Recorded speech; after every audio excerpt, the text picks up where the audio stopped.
Extortion department. Party मुर्दाबाद मुर्दाबाद मुर्दाबाद। ये एक्सटॉर्शन डिपार्टमेंट जो है भाजपा आरएसएस के लिए इलेक्शन के साथ भी और इलेक्शन के बाद भी, प्रधानमंत्री जो कहते हैं कि हम 18-18 घंटे काम करते हैं, यही एक्सटॉर्शन डिपार्टमेंट 18-18 घंटे काम करता है। और ये मोदी की गारंटी है, आप 10 घंटे काम करेंगे, मोदी 18 घंटे काम करेगा।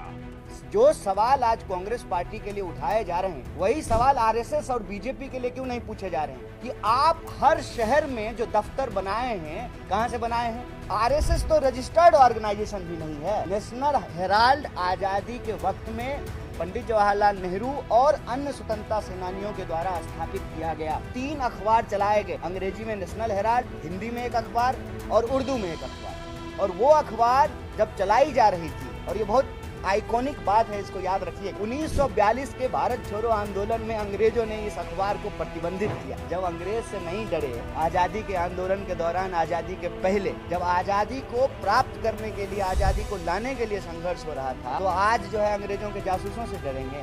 आपने इस वीडियो में देखा कि कन्हैया कुमार ने कैसे बीजेपी पर बोला हमला, और उन्होंने ये भी कहा कि अगर हम गद्दार हैं तो जय शाह के जो डैडी है अमित शाह जी, वो क्या कर रहे हैं? वो तो गृह मंत्री है, वो तो कुछ भी कर सकते हैं। ये डायरेक्टली कन्हैया कुमार ने कहा। कन्हैया कुमार हमेशा से ही बीजेपी पर हमला बोलते ही आए हैं और वो बीजेपी पर हमला बोलते ही रहते हैं। बहुत बार कन्हैया कुमार पे आरोप लगता है कि वो टुकड़े टुकड़े गैंग के मेंबर है, जो कि अमित शाह जी ने भी कहा था। लेकिन कन्हैया कुमार जी ये कहते हैं कि अमित शाह जी होम मिनिस्टर है, अगर वो टुकड़े टुकड़े गैंग के मेंबर है तो उन्हें गिरफ्तार कर लिया जाए। लेकिन कन्हैया कुमार जब भी प्रेस कॉन्फ्रेंस करते हैं तब बीजेपी पर हमला बोलते हैं। कन्हैया कुमार ने बिहार में भी बीजेपी के खिलाफ मोर्चा खोल दिया है। बिहार में भी कन्हैया कुमार ने यात्राएं की, और राहुल गांधी ने कन्हैया कुमार जी को कांग्रेस का फेस बनाया है बिहार में। और हम सब जानते हैं कि कन्हैया कुमार जी बहुत ही पॉपुलर नेता है। वो स्टूडेंट पॉलिटिक्स से ऊपर आए हैं। उन्होंने जेएनयू में स्टूडेंट पॉलिटिक्स से अपना जो पॉलिटिकल करियर है वो चालू किया था, और फिर वो कम्युनिस्ट पार्टी में गए।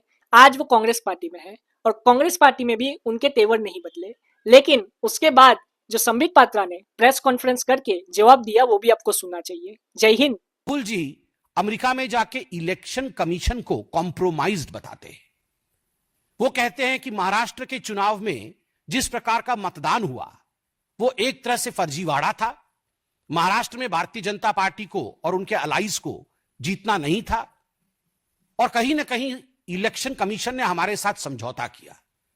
मैं राहुल जी से पूछना चाहता हूं, राहुल जी, झारखंड भी तो उसी समय चुनाव हुआ था, क्या आपने इलेक्शन कमीशन के साथ झारखंड में समझौता किया था?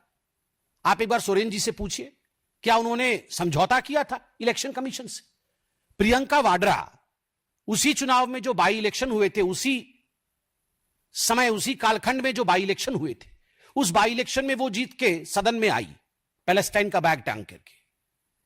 आप बताइए, क्या प्रियंका वाड्रा ने रॉबर्ट वाड्रा की मध्यस्थता से इलेक्शन कमीशन के साथ कोई कॉम्प्रोमाइज किया तभी उसकी जीत हुई, या वो अपने मेहनत पर जीत कर आई?